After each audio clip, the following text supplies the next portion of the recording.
Damaikan hati, sejukkan jiwa. 107,7 FM Radio Suara Nabawi Pasuruan.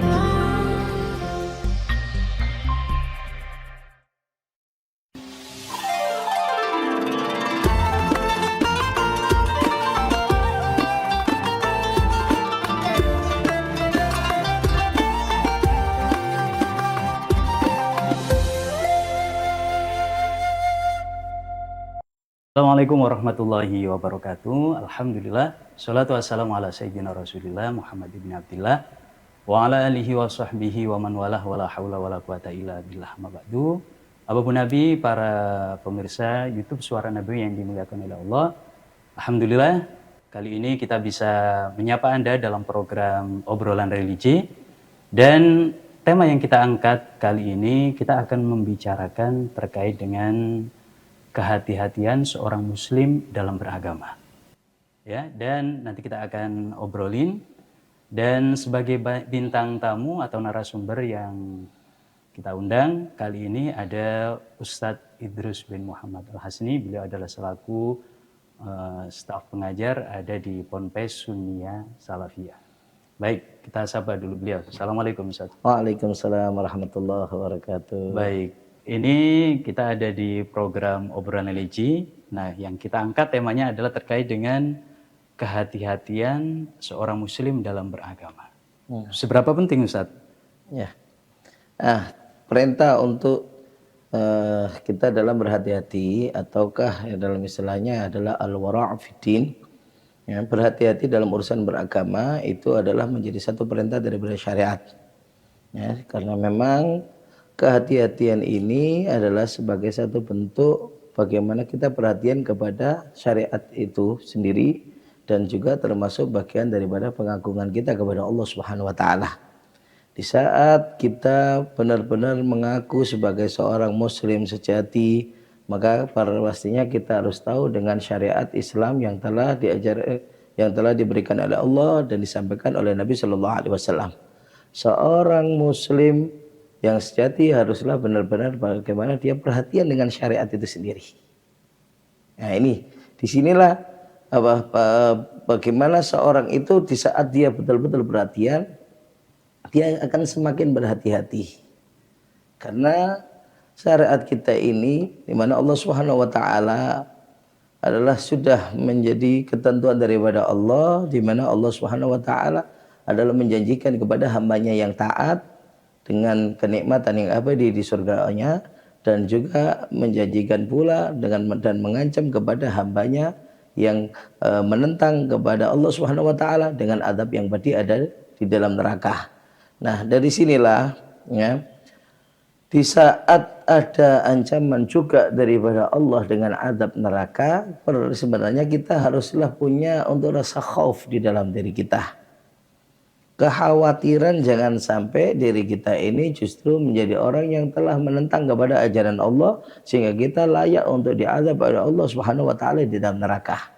Nah, Allah Subhanahu wa taala banyak memerintahkan kepada kita untuk termasuk diantaranya adalah mencari daripada harta yang halal. Dan Allah melarang kita untuk memakan daripada harta yang haram. Ini juga termasuk bagian daripada bagaimana nanti kita menanggapi dengan perintahnya Allah ini. Ya, menjadi satu bentuk keimanan daripada diri kita. Nilai keimanan kita sebagai hamba kepada Allah SWT adalah bagaimana kita perhatian dengan segala yang telah Allah perintahkan dan yang telah Allah larang. Ya, di mana hamba yang benar-benar adalah dia seorang hamba akan berusaha untuk bisa dia menjadi hamba yang taat, menjalankan segala apa yang diperintahkan oleh Allah, dan berusaha jangan sampai menjadikan Allah murka kepadanya karena dia melanggar kepada aturan yang sudah ditetapkan oleh Allah Subhanahu wa taala. Ya. Allah sehingga daripada urusan wara ini adalah menjadi hal yang sangat dipentingkan. Bahkan dalam beberapa riwayat dikatakan pada Nabi Shallallahu alaihi wasallam bersabda, khairu dinikum al-wara'. Sebaik-baik untuk agama kalian adalah apa? Sifat wara' kalian, hati-hati kalian. Nah, apalagi adalah juga ada riwayat afdhalul ibadah al-wara' fiddin. Paling utamanya dalam beribadah itu adalah sifat waroknya dia dalam urusan beragama. Sehingga dari sini bisa dipandang bukan sekedar kita mengerjakan ibadah yang dinilai oleh Allah. Bukan sekedar banyaknya ibadah yang dinilai oleh Allah. Tapi bagaimana kita punya hati yang betul-betul perhatian dengan ini ajaran agama, sehingga dia menjadi orang yang paling berhati-hati dalam beragama. Itu. Nah, ini yang menjadikan dianya adalah menjadi orang yang paling bernilai di sisi Allah Subhanahu wa taala.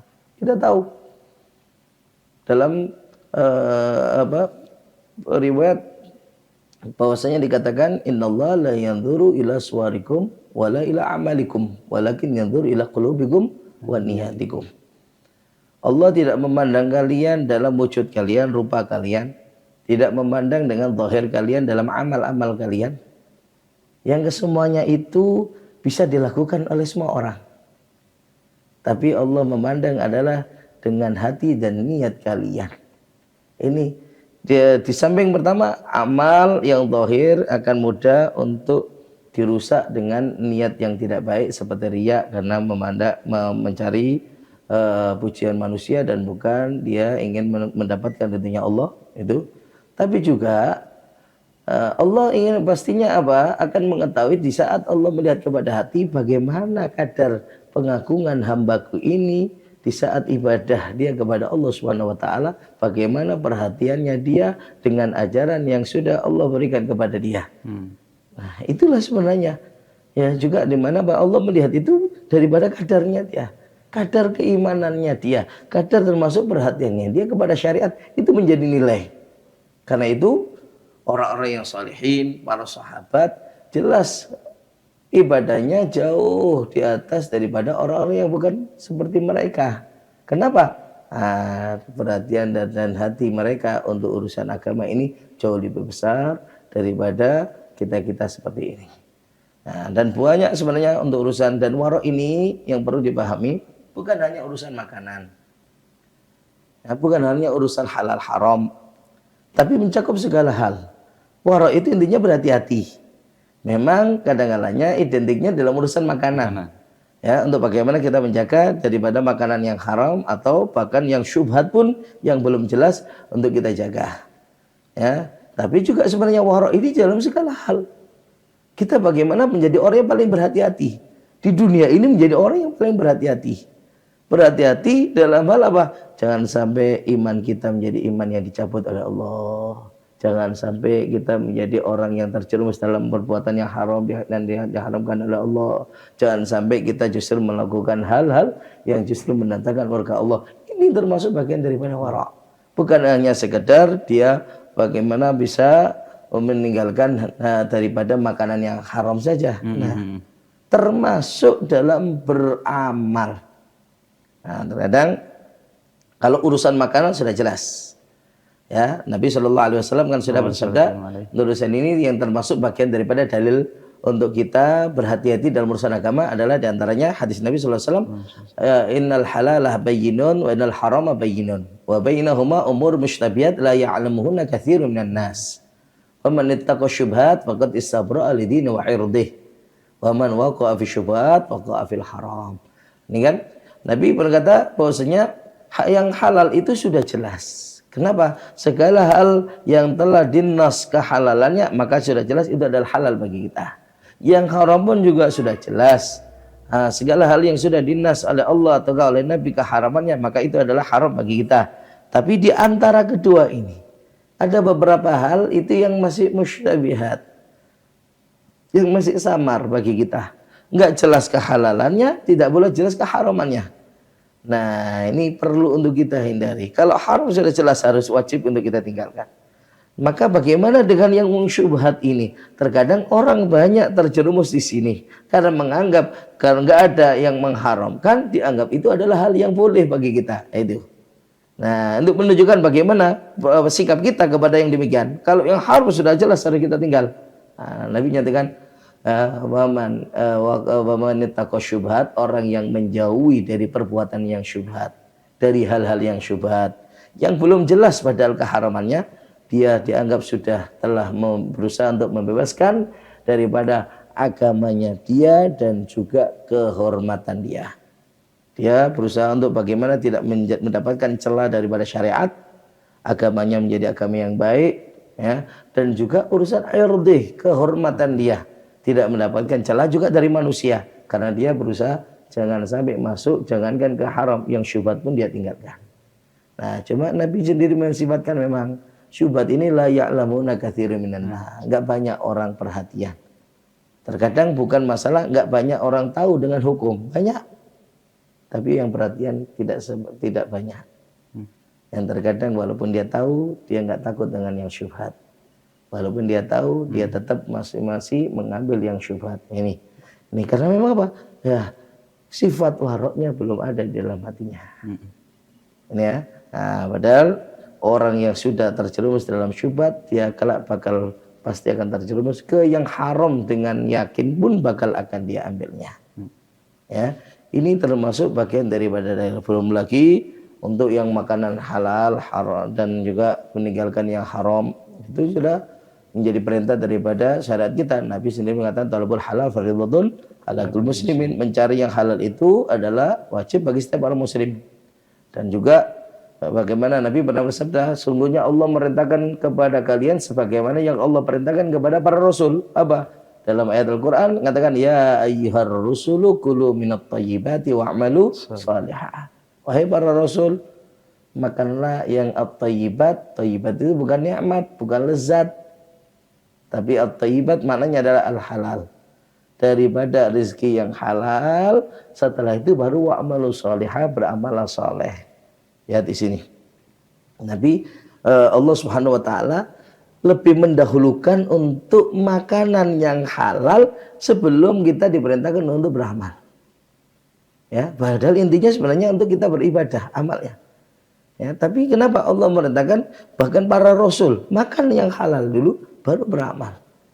Di sini bagaimana letak pengaruh yang begitu besar, adanya pengaruh yang begitu besar antara makanan halal atau haram dengan ibadah kita. Ya, di mana dalam setiap makanan yang halal yang masuk ke tubuh kita akan memberikan satu pengaruh yang besar untuk ibadah kita. Pertama adalah apa? Akan semakin memberikan penyemangat dan penguat untuk kita dalam beramal. Karena makanan halal itu akan mendorong kita untuk melakukan amal, sehingga akan mestinya menggampangkan kepada dia untuk bisa beramal soleh. Ini, ya. Dan lagi akan menjadi penunjang untuk diterimanya itu amal oleh Allah Subhanahu wa taala. Sebaliknya, makanan haram justru akan menjadi penghambat dan pemberat dia di dalam melakukan amal. Dia akan merasa dirinya merasa akan tubuhnya berat untuk diajak dalam ketaatan kepada Allah, dalam ibadah kepada Allah. Dan kalaupun dia beribadah, ibadahnya banyak ditolak oleh Allah Subhanahu wa taala. Sehingga kan dikatakan man akalal halal ata'at jawarihu sya'a am aba alima ulam ya'lam wa man akalal haram asad jawarihu sya'a am aba alima ulam ya'lam. Para siapa yang makan halal, tubuhnya akan berusaha mengajak kepada ketaatan, mau dia kehendaki atau tidak akan berusaha untuk mengajak kepada taat. Mau dia tahu atau tidak akan pastinya berbuat ketaatan. Sebaliknya orang yang makan haram, tubuhnya akan mengajak kepada berbuat haram, mau dia kehendaki atau tidak pasti akan berbuat yang haram. Itu. Belum lagi amalnya pun tidak akan diterima oleh Allah Subhanahu wa taala. Ya, makanya sampai dikatakan man ishtara thawban, dalam satu riwayat hadis Nabi SAW bersabda, man ishtara thawban bi 10 dirham wa fiha dirhamun min haram lam yaqbalillahu salat madama alaih. Orang yang membeli pakaian dengan 10 dirham, seharga 10 dirham. Bukan semua 10 dirham haram. Kata Nabi hanya 1 dirham yang haram, 1/10-nya haram, yang lainnya halal. Allah tidak akan menerima sholatnya dia selama dia menggunakan pakaian itu untuk sholat. Ini kalau hanya 1/10, apalagi kalau 100% haram, maka sudah pasti tidak akan diterima juga. Termasuk kalau dari makanan kita yang haram, menjadi pencegah untuk amal dan sholat kita bisa diterima oleh Allah Subhanahu wa taala. Nah, disinilah ini bagian daripada salah satu bagian daripada warok, ya, termasuk dalam urusan makanan. Tapi bukan hanya ini aja, hal-hal yang lainnya pun kita perlu untuk warok. Ya, perlu warok termasuk dalam urusan mengambil pendapatnya para ulama untuk kita amalkan. Itu termasuk perlu untuk warok. Ya, perlu untuk warok. Nih, nah di antara bagaimana dalilnya untuk kita? Nah, waroknya adalah apa? Sekiranya jangan sampai kita mengambil pendapat yang justru menjadikan kita berisiko masuk ke dalam hukum haram. Kenapa? Karena ada ulama yang lainnya yang mengharamkan. Walaupun ada yang membolehkan. Kalaupun demikian, bagaimana sikap warok kita? Kita tinggalkan. Nih, ya karena apa? Ketika di saat ada orang yang berpendapat haram, walaupun ada yang bolehkan, yang lebih aman bagi kita dengan kita memilih pendapat yang mengharamkan supaya kita benar-benar jelas terbebas dari yang haram. Ya, ini warok. Makanya dalam kaidah kan dikatakan al-khuruju minal khilafi mustahab. Keluar daripada khilaf para ulama itu adalah sangat dianjurkan. Ya, supaya apa? Kita nggak semakin ini termasuk apa kaidah yang apa mengajarkan kita untuk kita berlaku warok. Ya, warok walaupun dalam urusan mengambil pendapatnya para ulama, kita harus bijak, kita harus jadi orang yang berakal. Bukan sekedar ada pendapat ulama kita amalkan, kita kemudian kita pakai. Ya, walaupun itu sangat berisiko. Nah, ini bukan tipe orang yang warok kalau seperti ini. Ya, lihat bagaimana juga termasuk Nabi Shallallahu Alaihi Wasallam mengingatkan kepada kita. Ya, di saat banyak misalnya pendapat para ulama, ya, mana yang kita ambil? Nabi menggambarkan kepada kita apa? Istaftih golbak, wa in aftauk, wa in aftauk, wa in aftauk. Mintalah pertimbangan hati kamu. Pastinya hati yang bersih ya, maksud sini. Ya, apa? Kira-kira hati kamu ini bagaimana? Ini untuk menunjukkan jangan kamu ini adalah terbawa oleh karena dorongan hawa nafsu. Tapi apa? Benar-benar itu adalah daripada perasaan hati yang bersih, yang murni. Kira-kira kalau kamu melakukan hal ini, kamu apakah mendapatkan ridha Allah atau malah berisiko kamu melakukan hal yang diharamkan oleh Allah Subhanahu wa taala? Itu termasuk. Ya, karena itu apa? Istafti qalbak kata Nabi.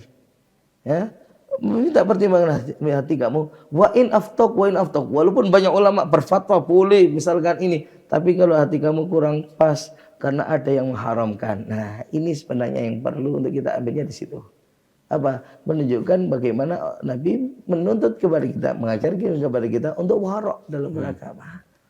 Kalau seperti itu, Pak, ambil yang menurut hati kamu adalah itu lebih hati-hati. Nah, itu sekalipun ada ulama yang membolehkan, nggak usah diambil dari dia usah kita kubris daripada pendapat semuanya itu kita untuk beramal supaya diri kita menjadi orang yang selamat di akhirat.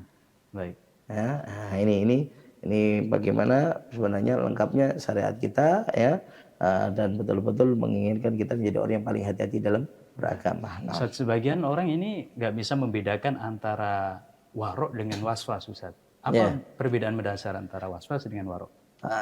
Warok dengan waswas ini bagaimana? Sifat waswas itu selama tidak ada qarinah sama sekali, tidak ada indikasi apapun, tidak ada tanda apapun yang memperkuat salah satunya, tapi dia hanya khawatir aja. Nah, ini waswas. Kalau waswas jelas ini minasyaitan. Ya, kalau waswas itu jelas daripada setan yang harus kita tinggal dan harus kita lawan. Seperti halnya misalkan dia sudah wudu, berusaha sudah tahu dalam hukum wudu bagaimana syarat rukunnya wudu sudah tahu. Yang dia lakukan pun sebenarnya sudah sesuai, tapi dalam benak dia kayak wuduku masih belum sah, kayak ini gini. Nah, ini waswas. Dia tahu kalau dengan urusan najis bagaimana cara menyucikan sudah dilakukan sesuai dengan ketentuan itu, tapi dia masih merasa kayaknya apa?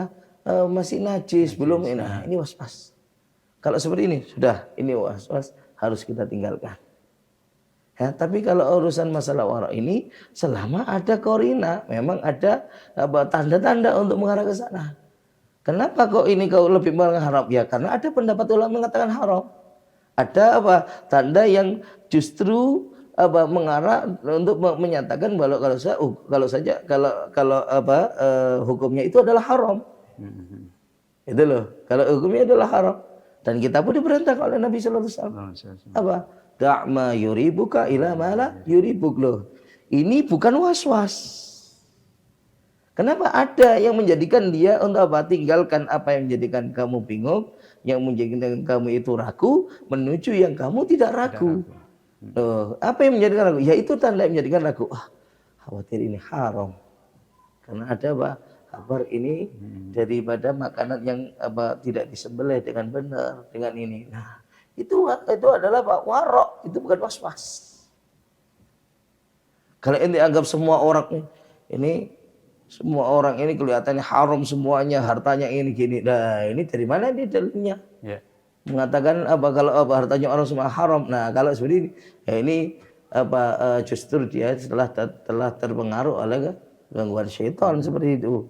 Nah, tapi kalau misalkan apa? Orang ini walaupun dia punya kerja yang halal, tapi dia punya kerjaan yang haram.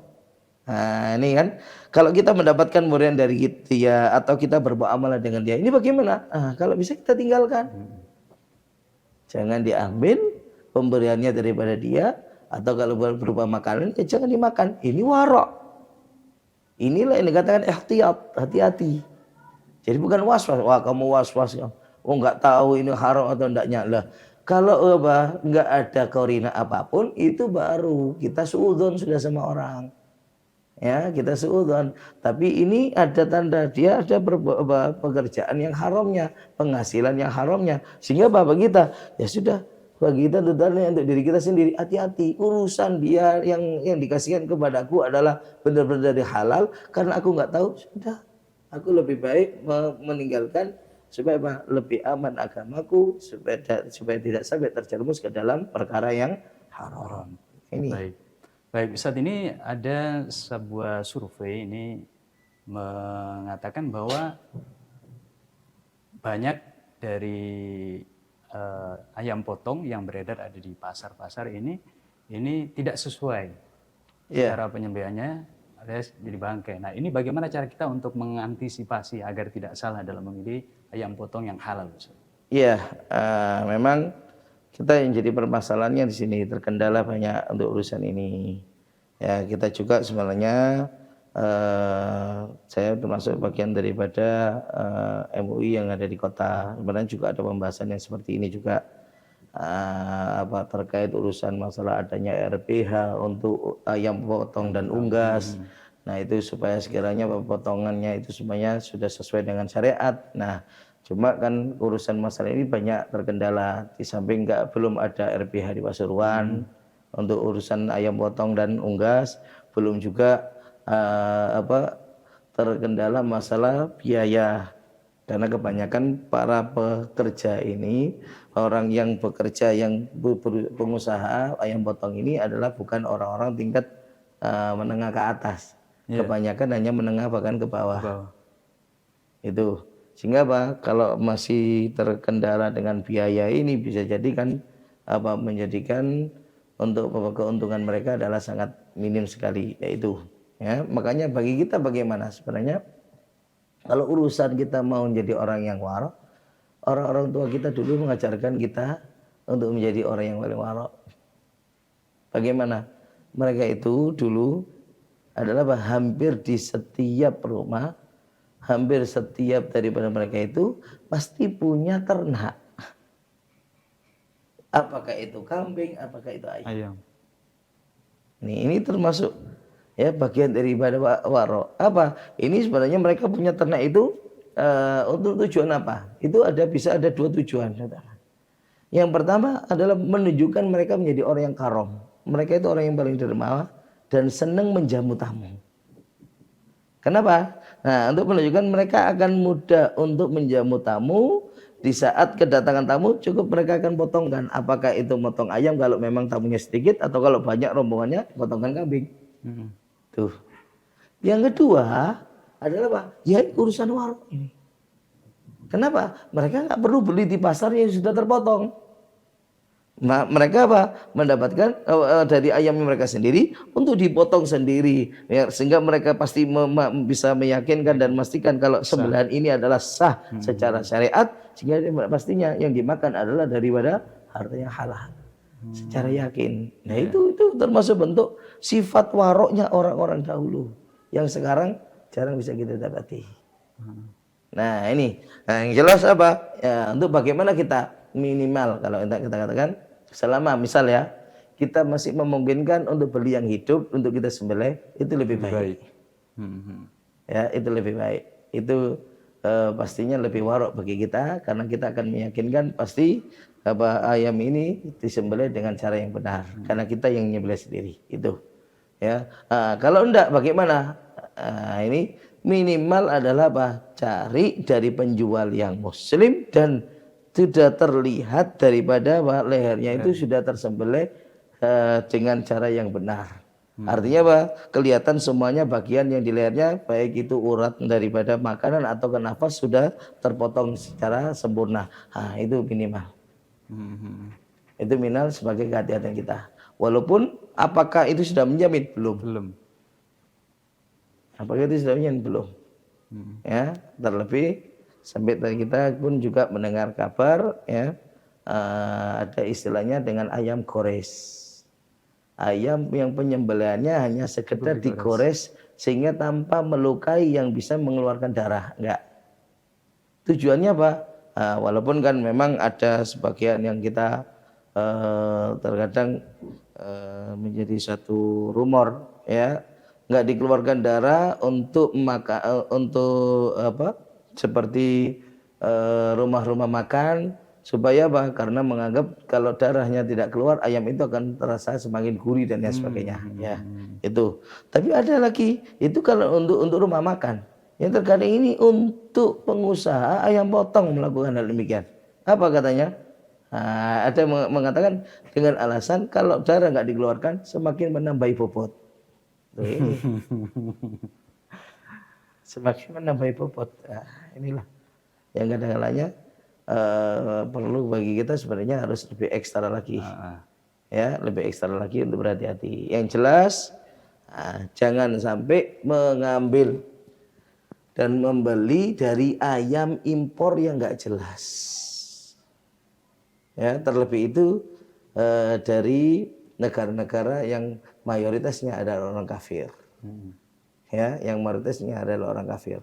Nah sebenarnya karena untuk urusan masalah terkait hukum yang perlu disembelih seperti ini, ayam kah ataukah kambing, sapi dan sebagainya, ya itu kalau urusan hukum bangkai itu secara hukum asal secara fikihnya adalah haram, sehingga enggak menjadi halal kecuali dengan adanya penyembelihan yang sesuai dengan syariat. Itu. Nah, yang jadi permasalahannya di saat kita muncul keraguan dikembalikan ke hukum asal, berarti haram semuanya. Yang di pasar pun bisa menjadi haram semuanya. Gitu kan. Makanya kalau ada orang yang warok betul dia nggak mau nyembelih kecuali disembelih sendiri itu. Supaya apa? Yakin kalau ini dengan sembelihan yang sah itu. Karena kalau apa? Misalkan walaupun di pasar penjual muslim bisa jadi, hanya saja kalau menurut pendapat daripada Imam Abu Hamid Al-Isfaraini selama daerah situ mayoritas muslim, penjualnya pun muslim, yang sekiranya penyembelihnya pun juga dari orang-orang muslim yang kebanyakan, walaupun ada kemungkinan mungkin orang yang non muslim atau yang lainnya, maka tetap kita hukumi halal. Nah dari sini makanya apa? Ya beda kalau didapatkan daripada negara yang mayoritasnya adalah orang kafir. Nah ini kalau kita nggak tahu jelas siapa penyembelihnya, apakah muslim atau tidak, maka jelas hukumnya adalah haram. Ini yang lebih haram. Nah, ini yang terkadang kita nggak bisa hati-hati di sini. Maaf, kadang-kadangnya kan kambing, daging sapi, ya, apalagi untuk apa sebagai bahan untuk steak, untuk apa bahan untuk biasanya barbecue, untuk bakar-bakar dan yang lain sebagainya, ya. Nah, ini terkadang beli-beli daripada daging-daging impor semuanya. Yang penyembelihnya notabene di sana karena mayoritasnya adalah orang kafir, ya lebih banyak akan disembelih oleh orang kafir. Sebenarnya kalau secara hukum fikih ini haram itu sudah. Ya itu kalau seperti itu makanya kita kalau memang menjadi orang yang warok kita tinggalkan semuanya itu. Baik, kita coba bicara terkait dengan rumah makan, Ustaz. Ini untuk rumah makan atau mungkin makanan yang sudah mendapatkan sertifikat halal dari MUI, apakah kemudian bisa dipastikan bahwa kita makan di situ itu aman berarti, Ustaz? Bisa dipastikan? Iya. Apakah dengan sertifikat MUI yang sudah didapat memastikan makanan itu adalah halal? Belum tentu juga. Tidak bisa untuk memastikan juga.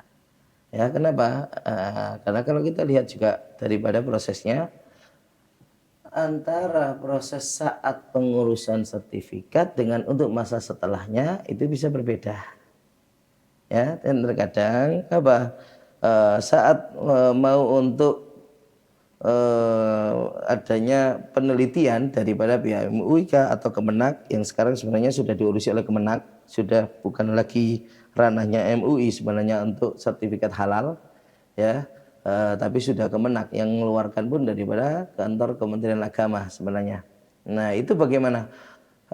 Ini kan penelitian yang dilakukan hanya bisa jadi yang terjadi saat itu saja, di mana ditunjukkan dari bahan ini, cara pemasakannya begini dan lain sebagainya.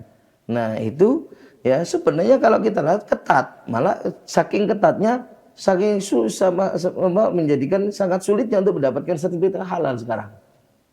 Nah, yang baru berapa mungkin hampir 2 minggu yang lalu kita ada mukerda itu, ya sebenarnya di antaranya malah kalau seperti makanan itu.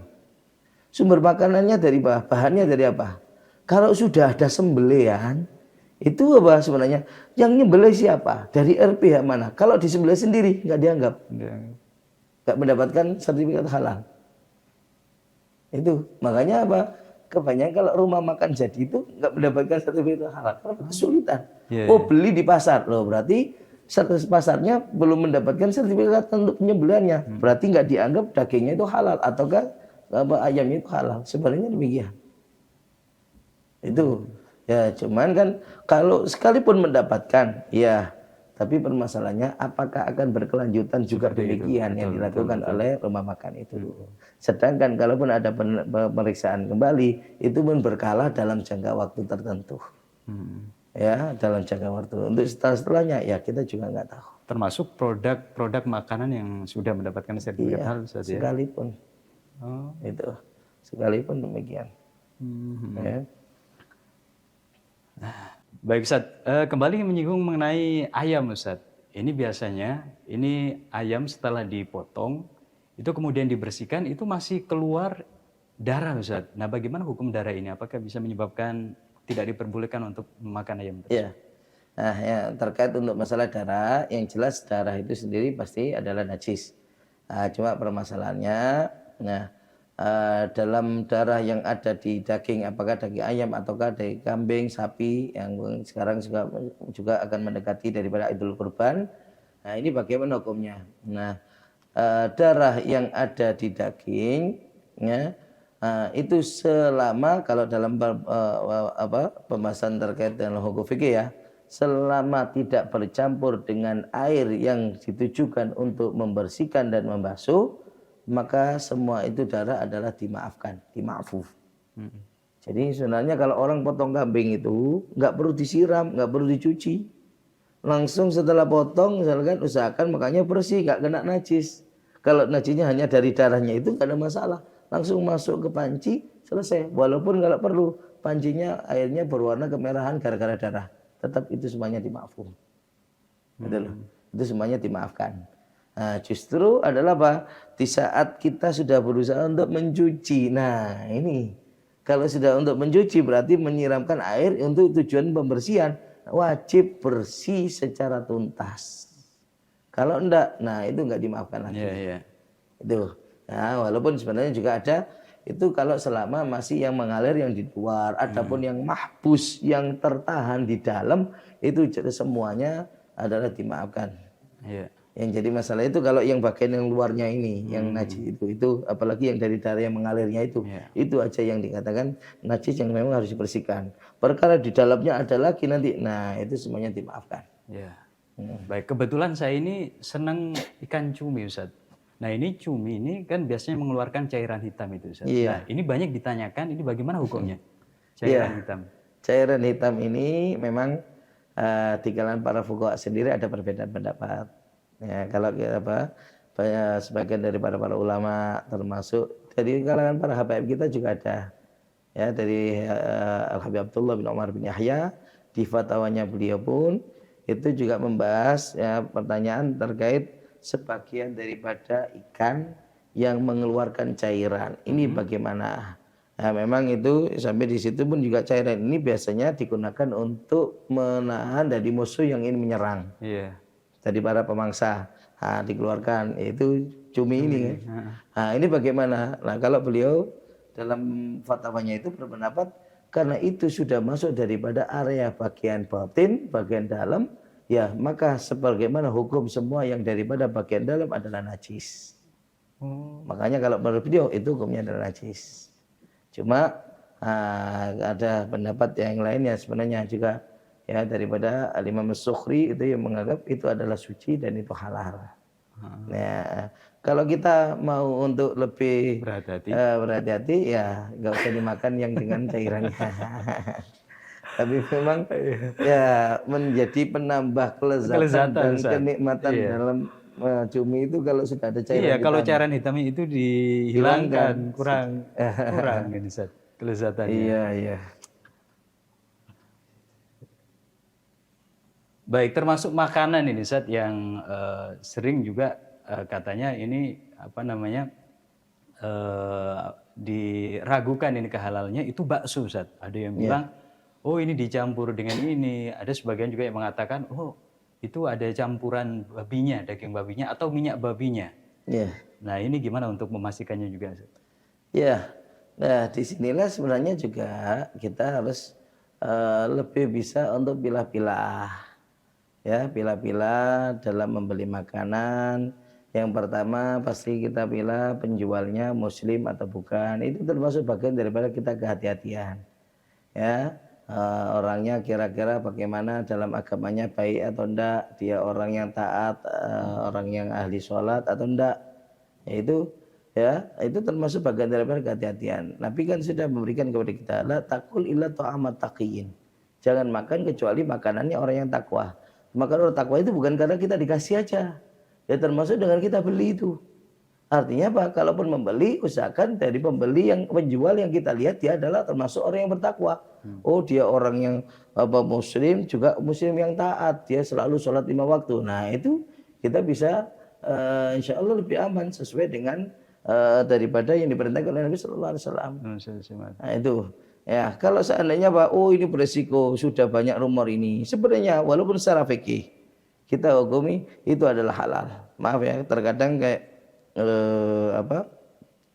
rumah makan yang istilahnya berbasik ini adalah makanan luar negeri. Ya, kan yang juga banyak ada di daerah kita sendiri kan juga banyak. Ya, nah ini bagaimana? Kalau memang bisa kita tahu khawatirnya ini dagingnya juga dari daging impor, sapi daripada impor, ya, yang mana daging sapi itu impor. Nah, itu maka lebih baik bagi kita semuanya adalah untuk meninggalkan. Cari aja bakso yang lainnya yang kira-kira lebih yakin. Tetangga kita sendiri yang orangnya sholat, orang ini itu aja. Kurang enak ya, kamu bisa jadikan cari enaknya, enak yang haramnya itu. Iya. Ya, enak haramnya itu ini jadi masalah. Kita harus ini punya pikiran ini.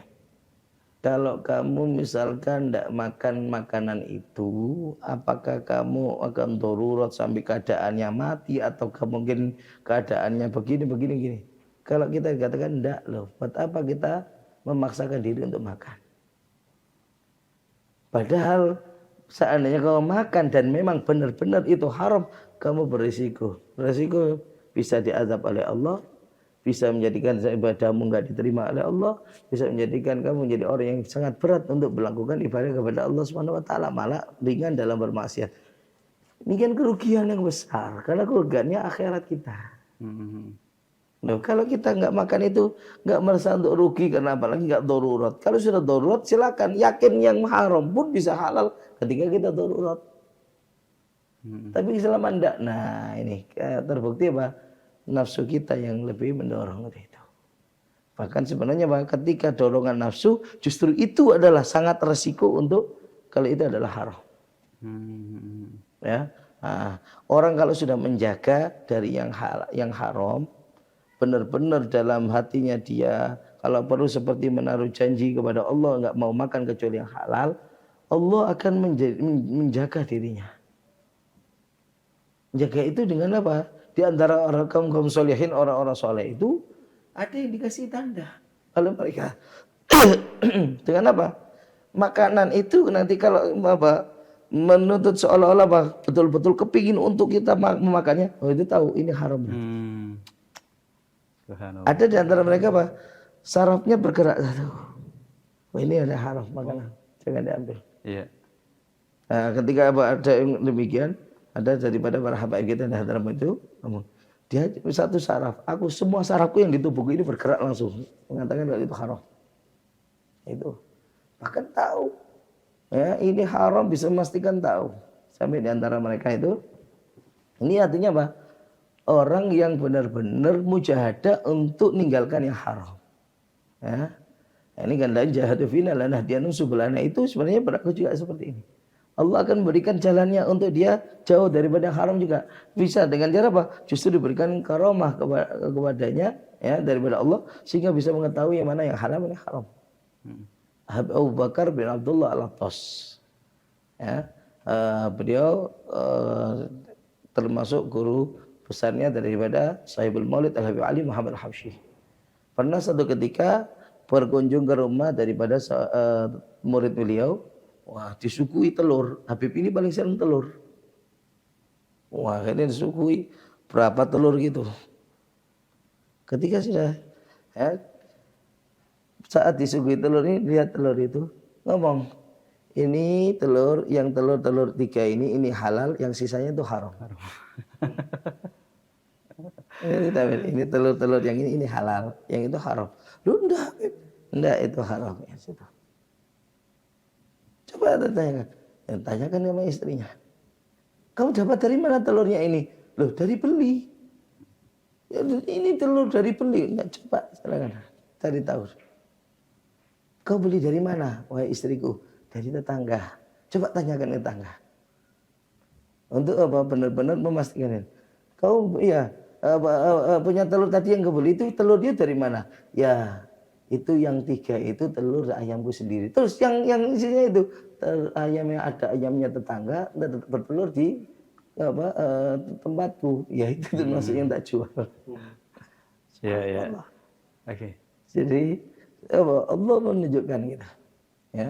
Baik. Ustaz, tadi antum bilang bahwa sikap waro ini tidak hanya pada makanan Ustaz ya, termasuk juga dalam pakaian. Nah, sekarang ini kan banyak ini pakaian-pakaian second yang ini didatangkan atau diimpor dari luar negeri, Ustaz. Nah, ini bagaimana bentuk kehati-hatian kita, Ustaz?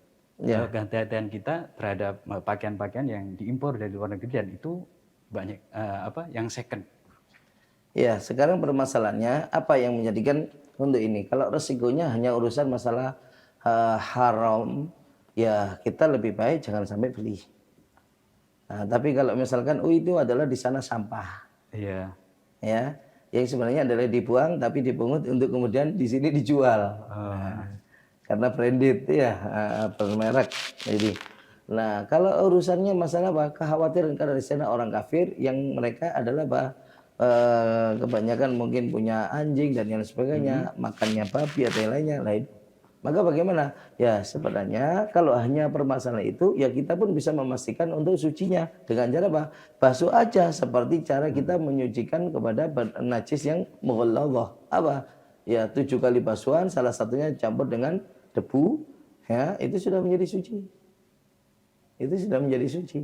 Ya berarti sudah yakin itu suci. Kalau bisa memungkinkan untuk seperti itu, sebenarnya nggak ada masalah.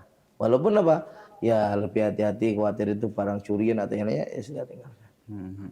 Itu aja. Baik, terima kasih atas waktunya dan juga ilmu yang sudah dibagikan di pertemuan kita saat ini, Ustaz. Dan apapun Nabi, para pendengar, seperti itulah pentingnya kehati-hatian dalam beragama. Karena itu, sebagaimana pesan Rasulullah SAW, tinggalkan segala sesuatu yang meragukan dan kita ambil sesuatu yang dipastikan keraguan. Terima kasih. Wabillahi taufiq wal hidayah. Assalamualaikum warahmatullahi wabarakatuh.